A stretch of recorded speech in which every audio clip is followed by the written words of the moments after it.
going on, guys? Nick Lesagore here. Brandon Delakia. Exit 12. Brewery. In the house. Yes, sir. For Brew Day. Oh, can't wait. Unbelievable. My son is about a month old, and I asked the wife, I said, when do you think we can have a Brew Day? She said, honestly, he's so good, whenever. That's awesome. So here we are. You got a sleeper. That is 100% awesome. It is 100%. He slept for 6 hours overnight for the first time last night. We're very excited. But we're even more excited about our Brew Day. Yeah, absolutely. So what are we brewing today, Nicholas? An IPA. Yep. But not in New England. Correct. A little different than we're used to. So we're doing a West Coast IPA. Pretty traditional in the grist, I would say. Do you want to speak on that? Sure. Yeah. So we wanted to use some of the grains that we had and buy the least amount possible for grains, hops, and yeast. And we were able to do that. We didn't order a single ingredient except for Caraphone. So we did get a single. Oh, and Little Munich. body. And Caramunic. Oh, yeah. So fair enough. But that's usually a lot less. That's usually a lot less than what we usually do. So we did 7 pounds of our local two-row from Valley Malt in Hadley, Massachusetts. We like to buy local if we can. Yep. And then we cleared out the Great Western two-row and we added 2.5 pounds of that. Yep. So now we have a tote open that we Yeah. can put something else in. Awesome. Just more excuse to buy more grains. I know. We did a pound of the Carafoam, 12 ounces of honey malt from the local maltster in Hadley, Valley Malt. I want to get some nice sweetness, and I've noticed that a lot of home brewers, a lot of brew tubers in our club kind of utilize that honey malt to get some nice sweetness. So for this style, I thought it was perfect. Yeah, yeah. And for the hops, we're going with... Oh, sorry, just real quick. Oh, sorry, I'm going fast. The 8 ounces of Carapils. just Getting ready. going right over me. And then we did 3.5 ounces of the C15 to get some color and to add some more sweetness. We usually are hop heads. We're not usually into the sweet malty beers, but we think for this style, Yeah. And we've actually been digging on that style for recently. Yeah, Digging on that yeah. style. I mean, I think that the 15's good. I probably wouldn't go past the 15 because we're not, like we said, we're hop heads, not malt heads. But yeah, definitely a little bit of that. Keep it a little traditional. Yeah, and so now for the hops, Brandon. Sure. So we're using Warrior as our bittering hop. Pretty traditional, Warrior, Summit, CTZ, stuff like that. They're usually used for this style, so that's going to be our bittering. We're going to be using a combination of Citra and Medusa. This will be the first time we are using Medusa. We have had it for a little bit, and we've been super excited to find a way to use an excuse there. So yeah, that's what we're using. Online, we found this awesome yeast proprietor, Maniacal Yeast, and they were selling some Quake, and Boom. we're gonna try this one. I think it's Ospeg, I would say. Opshog. Opshog. Whoa, I bet that's right. That's I awesome. have been to Norway twice. It is 100% not Opshog. I have no idea what it is, but just because you go there doesn't mean you can speak the lingo, right? You fooled me, man. But yeah, so shout out Maniacal Yeast. We cannot wait to start using your yeast and using some of that dried Kvik. That's right. Brandon just talking right to the company, saying, listen, we're pumped to use your yeast. Awesome. Maybe hook us up a little sponsorship situation? Yeah, throw you right on this. That's right. Right on that banner. Sorry, Gary, I sold out for viewers. I'm sorry. Very nice. And also, we're going to be showing you some awesome upgrades we made. This is our first time. This is the maiden voyage in the home brewery. We are brewing indoors for the first time ever. Very excited. So we're going to show you some new equipment upgrades that we've made. We're going to show you our setup. And we're also going to show you some tips and tricks throughout as we learn the process of brewing indoors. Because just like you, we're learning as well. Absolutely, yeah, but we are super excited to get our indoor setup. It's been a long time coming. That's right, yeah. So let's get this brew day going. Hell yeah. Boom. All right, Randy.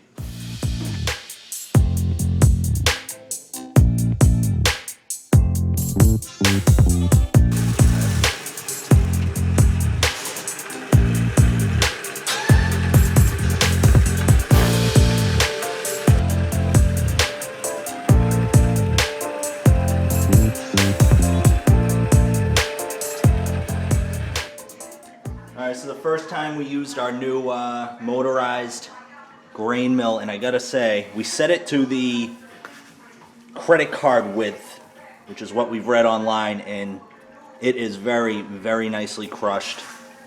Minimal dust, far less dust than the old grain mill by a huge degree. We're very excited.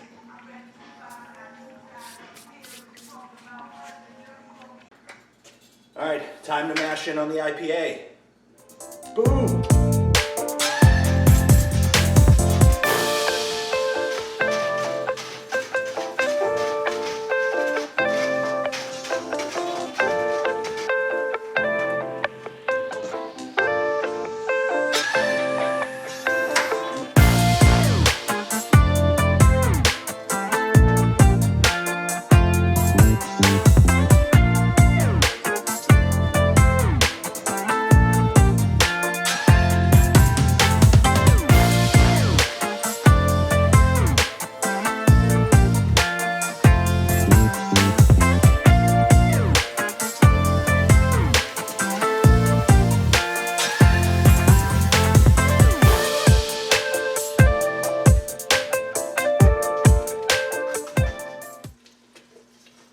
Bought a new pH meter, a Peria, I think that's what it's called. Got good reviews. It's an auto temperature one, so now we don't have to chill down the wort or mash. We can just sort of take the readings right from here. We're looking for 5.2, so let's see where we're at right now.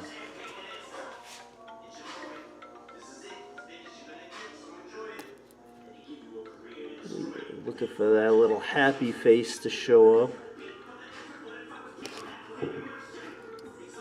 5.36. Alright, so Beersmith says we need about 3.3 milliliters of lactic acid to get us down to our 5.2. We're in the range of 5.2 to 5.6, but might as well try to get it as close to 5.2 as possible. Kaboom! Okay, so I just waited a minute, recirculated. The good thing about not having to chill the mash down to take this reading is we can take constant readings. I just put that 3.3 lactic acid in, and we're gonna see where we're at. And if I need to put more in, I will. But it does not look like it, because it looks like we're getting down to what we want. Don't go lower. Don't go lower. There it is. We are at exactly 5.20. Alright, some cool new upgrades that we got here for the maiden voyage of the home brewery. This really cool grain mill, it's motorized, it is the Malt Muncher. We got it from a homebrew shop online that's really small, got a great deal on it. I'll link you guys to the homebrew shop below. Really, really awesome piece of equipment, as you saw in the beginning of the video, and we're really happy with it. Also got this awesome hood vent on Amazon. Really happy with it. My father and I installed it last weekend, and we're really pumped with it so far. And then other like little things, gotta have, if you have an indoor brewery, you gotta have a whiteboard or a chalkboard of some sort. Mike Dean, I see you. And we got this on Amazon as well, and this will help us to track our brew days and also not rush to the computer immediately, which is awesome.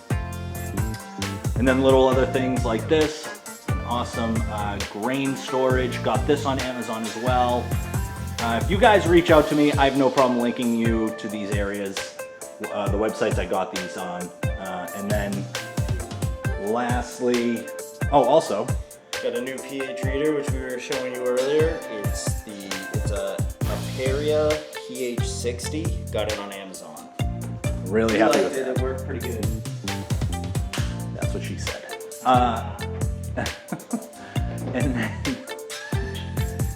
And then lastly, we found this amazing fermentation chamber, as Hannah Delakii shows us. on Craigslist. A former home brewer was selling it, and I jumped at it. There's a space heater inside. We might not use that. We might go with the heat wraps that we've utilized before with the Inkbird setup. But he also had this little thing installed here, shelving, in order to help minimize, help make things easier for him. And then, interesting story on the airlock on the outside. You're probably saying, why is the airlock on the outside? He was utilizing this fermentation chamber to brew 15-gallon batches, and he was finding that the pressure from fermenting was popping the fridge open. So he drilled a hole and utilized an airlock, and so that seemed to work out really well for him. And then he utilized this STC 1000 temperature controller. Don't know if we're going to utilize it or not, but we might also just go back to the Inkbirds. But these are the really cool upgrades. And last upgrade we did was we retrofitted our SS Brew Tech bucket, brew bucket, with a tri-clamp, and we have a pressurized fermentation. Brandon is all about the pressurized fermentation. With a little valve, pop that bad boy on, and now we can pressurize transfer, which we've been wanting to do for a long time now. Yeah, and we'll have a video that shows you how to set up a pressurized transfer situation from installing to the actual pressurized transfer. We'll be doing it with this IPA. So awesome things with the home brewery. We're really pumped. All right, it's time to mash out. We actually mashed in for 10 minutes more because I had to stir it a few times because it seemed like the filtering wasn't really working very well. So I'm gonna turn off the pump. Instead of turning it off at the spigot, we turn it off at the bottom so that the rest of the liquid retracts back into the RoboBrew. I'm gonna take off this fitting, take off the top of the pump, put that in sanitizer, and it's looking really, really clear, which I'm pretty excited about. The other thing is when we mash in, we started utilizing tin foil, and what the tin foil will do is help from little grain bits getting getting in between the malt pipe and the RoboBrew itself to avoid, because we won't be vorloffing.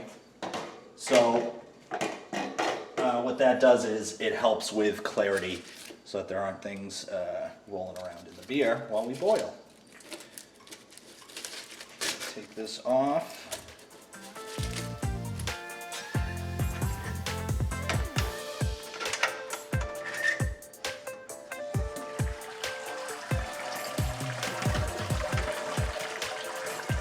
That just sounds awesome. The filtering is working great. And then what we're going to do is to try to kickstart the boiling process. We're going to edit. Right now it's set for 150 degrees, which is what we're mashing in at. I'm just going to move this temp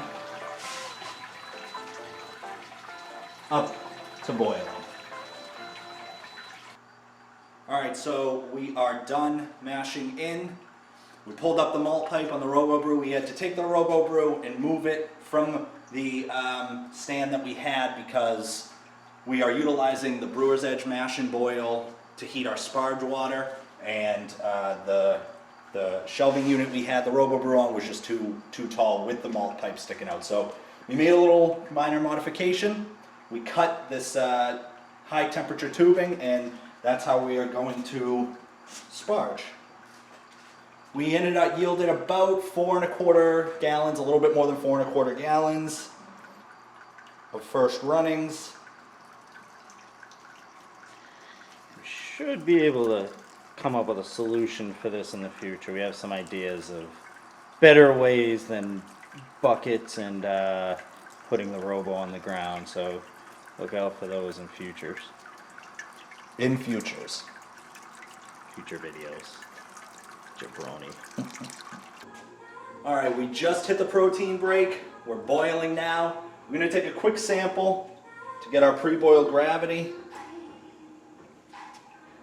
And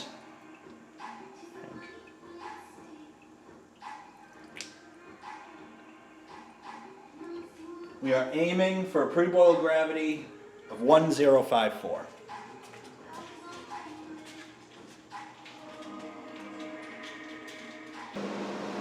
So excuse our yelling. We got the vent going in the background as we're boiling. So just a few things on numbers. We were shooting for 1.054. We ended up coming in a little bit low at 0.48, which gives us a 70% brewhouse efficiency. Mash efficiency. Mash house efficiency. Mash house. And so we'll take it. We obviously want it to be a little bit higher, but those are things to work towards. I think our quart to gallon ratio was 1.7. We usually mash in at about 1.25. So quite the difference. Yeah. We don't know if that affected the numbers or not, but 70% is a marked improvement from where we've been recently. So we're happy with it. Yeah, I mean, it's definitely, it's going to be a work in progress now that we're going to be brewing indoors. So 70% on our first one with a different mash quart ratio is pretty good. So we're Quart to excited. gallon ratio. Quart to gallon, I'm sorry. Mash Quart on to the- pound, mash- sorry. It's quart to pound. We're all over the place. Let's continue on with the brew day, shall we?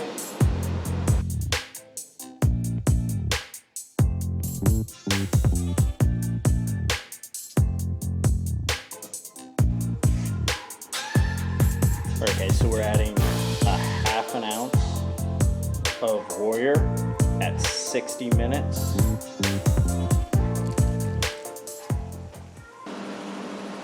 All right, 15 minutes left in the boil. The vent is going, working phenomenally. We're gonna add a teaspoon of yeast nutrient. And the basic idea is the yeast nutrient, at least we'd like to think, creates a more healthy fermentation. In case anyone cares, we're starting off the day with a Monkish in the Vale collaboration, a triple IPA. Free guard zone. Kaboom.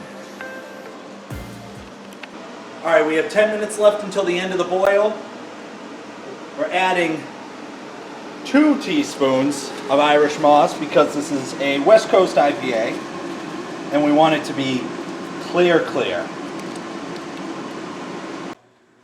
All right, we're down to 194. Oh, that smells so good.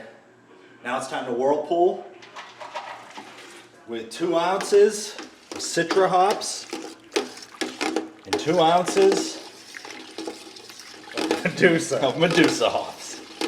Forget the hops we're putting in. I'm gonna whirlpool for 15 minutes and then time to cool down and transfer. All right, next up in what we're drinking is Monkish Be So Fluffy. I gotta shut up, Nick. Shut up.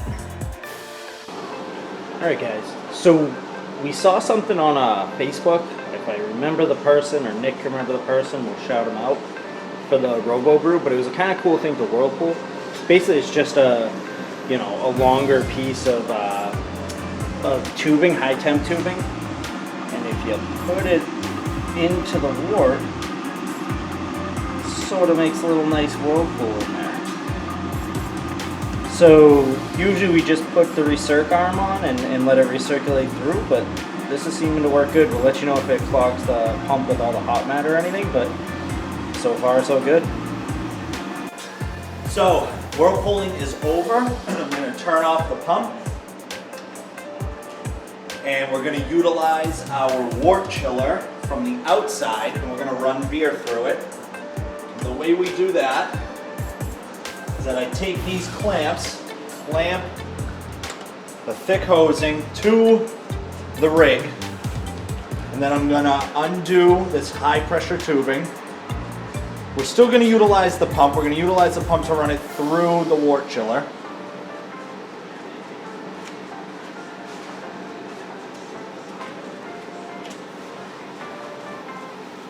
I'm going to take off this tubing.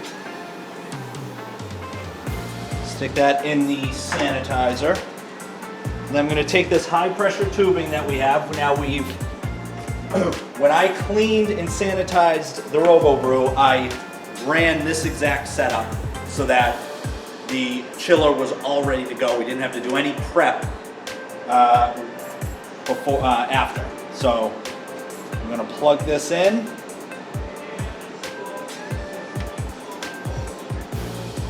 You want to get it nice and far up.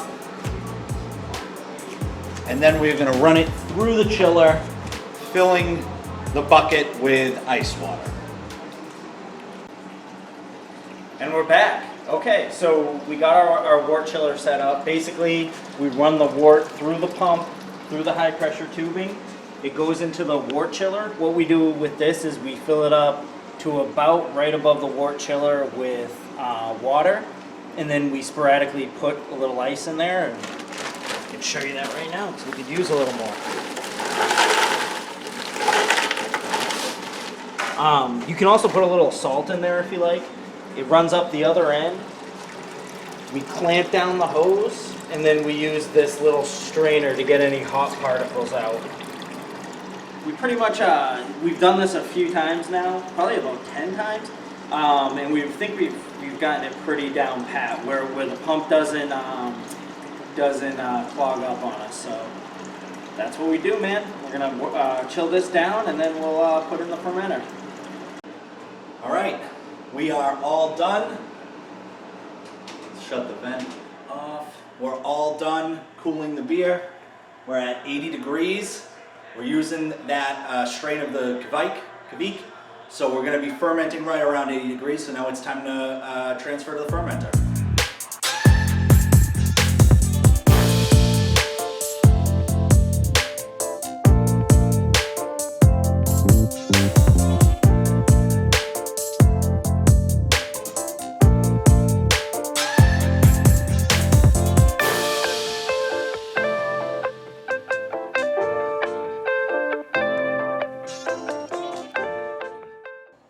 All right, we're all done. We're pretty much cleaned up, got a few more odds and ends to tie up. We're gonna pitch the yeast now in our SS Brewtech that we retrofitted with the Opashog yeast. We retrofitted the fermenter, as you saw, to do pressurized transfers. So what we're gonna do is I'm gonna pop the top open. We're at 26.3 degrees Celsius, which is about 80 degrees Fahrenheit. So we're going to pitch these flakes of the Opashog yeast. I'll probably dip it in the wort a few times to get the rest out. You sanitize, sanitize the this thing. Oh man, I'm dying. In it goes. Dip it a few times. Are pretty much good to go. Awesome. I'm gonna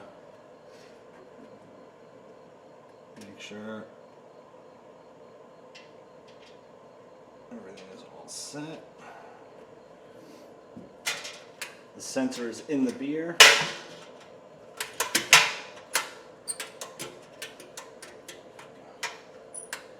And good to go. Let's take a quick peek. We lost a little bit of temp opening up the fridge. We're at 25.8, which at about 78 degrees, 78 to 80 degrees. So it's heating up now, and we're off. Yeah, yeah.